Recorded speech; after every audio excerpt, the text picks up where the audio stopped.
तो सांग मैंने आज हूँ मंगलवार आज पूरा देसी खाद्य हम घरे चलो देखा घरे आज आसला पिता शाग माँ तक भलसे बाछि देते यहाँ हूँ पानी कखारु तो ये हूँ आलू और फूलकोबी को मुझे भाजिक रखीदे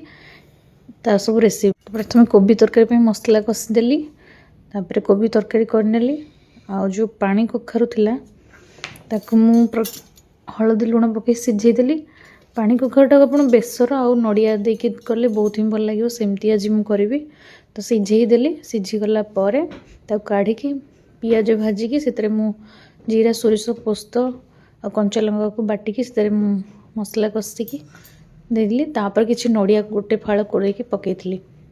लास्ट को रहा मोर जो पिता शाग अच्छी तो आपको किसी परिया देकी करने इच्छा है पूर्व थर बैगण दे करी आज सिंपल करदेली तो पूरा क्वांटिटी कमीगला से